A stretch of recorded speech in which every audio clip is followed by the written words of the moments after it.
Everyone. My name is Gaeta, and I'm a graduating senior in my last semester here at Biola.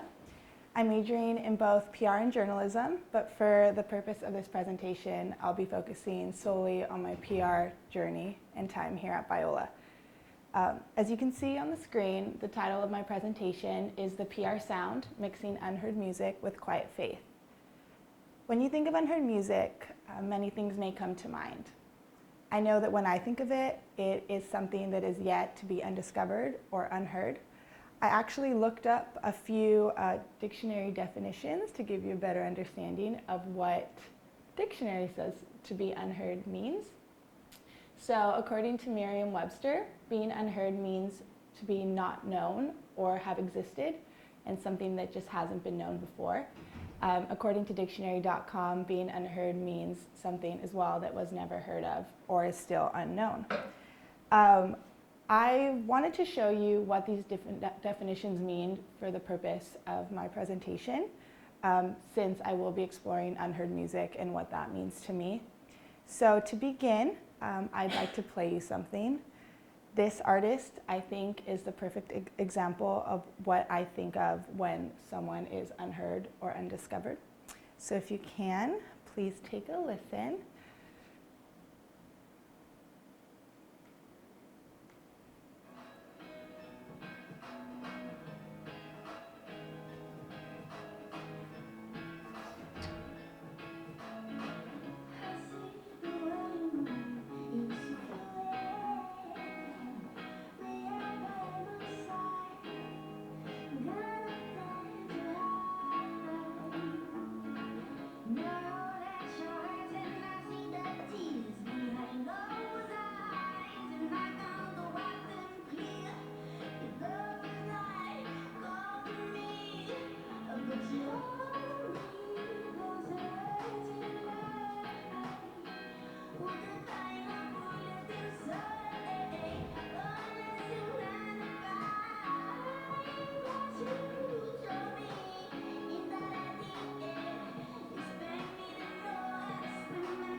Okay, so that was just a little bit of a song by Tash Sultana. She's a 21-year-old artist from Melbourne. At the age of 16, she began teaching herself how to play instruments, and now 5 years later, she is actually able to play 7 on her own. She spends most of her days performing in the streets of her hometown, and she's able to just show the world the music that she loves to create.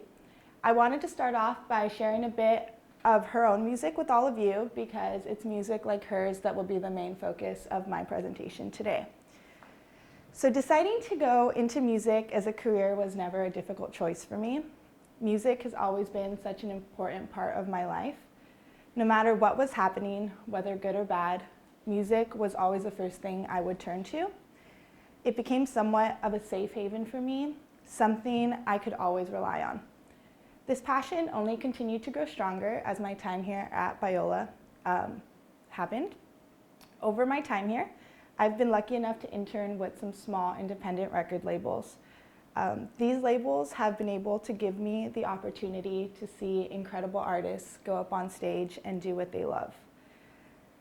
It's also these internships where I've been able to use and develop some very important skills that I've learned during the PR program here. These include the importance of building genuine relationships, the value of being a good listener, and the ability to communicate well. Out of these three, being a good listener is definitely the one thing that I feel will be the most important during my journey and essentially reaching my goals. So in Philippians 4:9, It states, "Whatever you have learned or received or heard from me or seen in me, put it into practice, and the God of peace will be with you." This verse perfectly describes the importance of being a good listener, not just in the PR world, but in all other areas of life.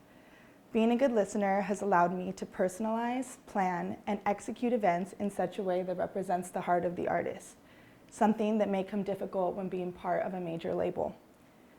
This is only possible when a person takes the time to listen to the needs and the wants of the artist, essentially building a mutually beneficial relationship amongst the two. This was my main focus throughout each of my internships, and I believe that it has better prepared me for what lies ahead in my future career. Music and PR are two things to me that go hand in hand. This industry is definitely a dark one, and good publicity is a necessity. Since this industry is so high demand and cutthroat, finding a voice amongst the rest can sometimes be difficult. It becomes that much more difficult when being part of a label that looks at you as more of a number and less of a person. After doing a bit of research into this, I've come across a few labels that have done a great job in representing their clients with integrity and pride. On the other hand, I've also come across some labels that have attempted this, but just fell short. To begin, the first label I found that did a good job of representing their clients is called Sargent House, and it's located in Echo Park, California. This label was started by talent manager Kathy Pello, and her main purpose was wanting to do things differently from the traditional model of record labels. She started off with just one band and now has a total of 15 signed. When every band that she signs comes into her office, she always sits down with them and really discusses what they want to achieve during their time with her. She does this in order to build a relationship with them and to build trust between both her and them. This has allowed her to stay consistent and dedicated to each individual artist while creating a brand that she's able to be proud of. Another label that I found that follows the same model is called Dangerbird. It's actually located in Silver Lake, California. This label was co-founded by Jeff Castilez, a well-known talent manager, and Peter Walker, a musician who was once under Castilez. This label was designed for what they say good business and artist friendliness. Their small staff handles everything from publishing, licensing, management, and recording. They even have a personal studio on site.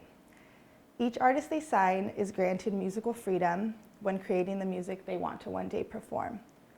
They have signed over a dozen artists in the last few years, with some reaching worldwide success. The Silver Sun Pickups, which are shown on my screen, who are now known globally, are actually one of those bands.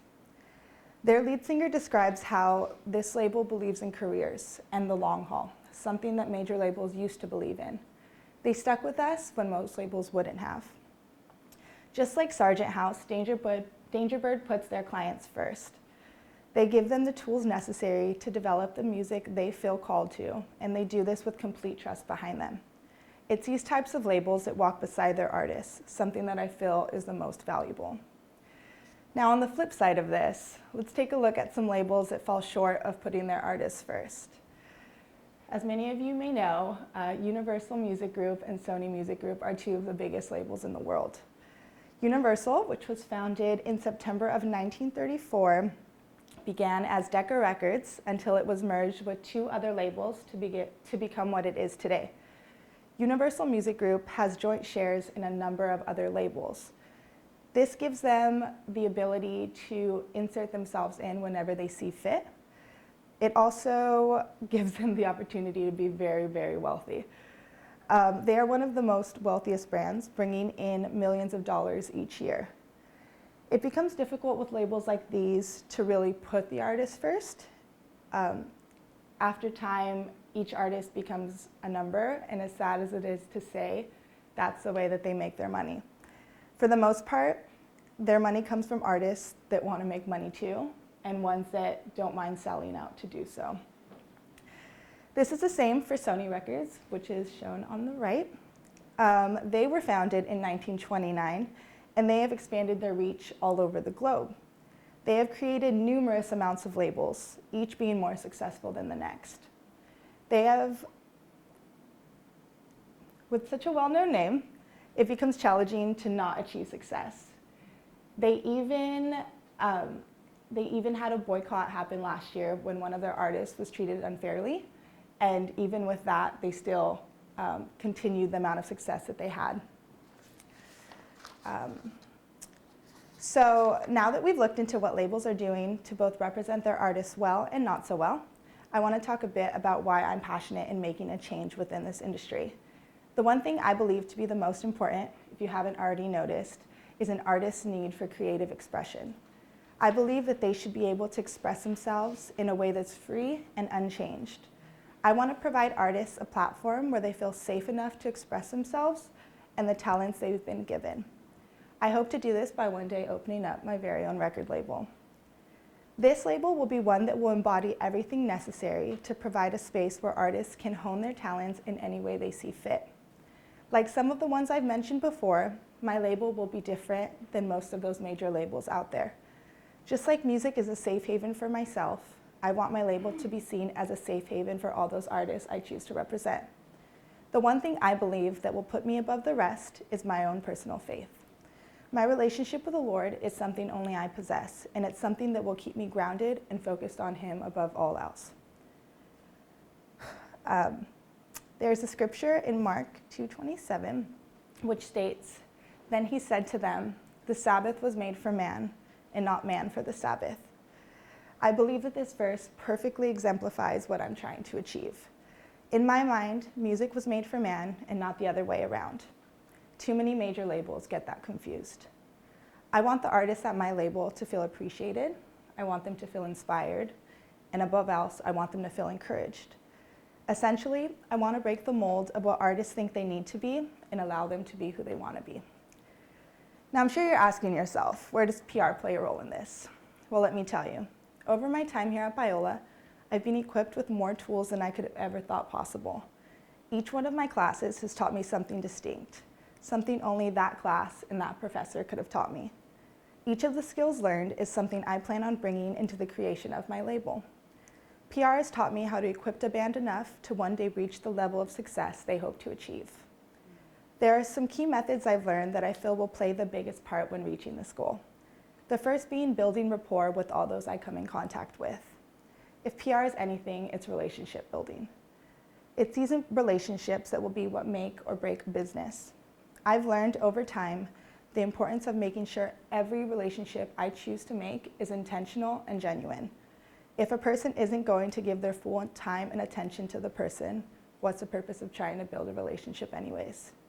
The second is to always have a plan. PR is about planning. It's about knowing the who, what, when, where, and why of every situation. It's our job as PR professionals to organize, plan, and execute every event given. It's a skill set that will allow me to go further in this industry than I ever thought possible before. Lastly, I've learned to be genuine and show respect. In the world of PR, it's our job to be professional. Professionalism is the one thing people look for in the workforce. In every class, whether it be a group project or individual presentation, I've learned to present myself in a way that shows a clear sense of professionalism. It's this train of thought that I believe will play the biggest role in achieving my goals. So in conclusion, my time here at Biola has put many things into perspective for me. The love for music that started as a child has molded into something I've now chosen to pursue as a career, with PR equipping me with the tools needed to make it possible. Everything I've learned, from the importance of building genuine relationships to simply learning how to be a good listener, will all play major roles in how I plan to approach this industry. All in all, my experience here at Biola has better prepared me to live a life and pursue a career with Christ at the center. It's His faith, these tools, and my love for music that will one day make my dream of opening a record label a reality.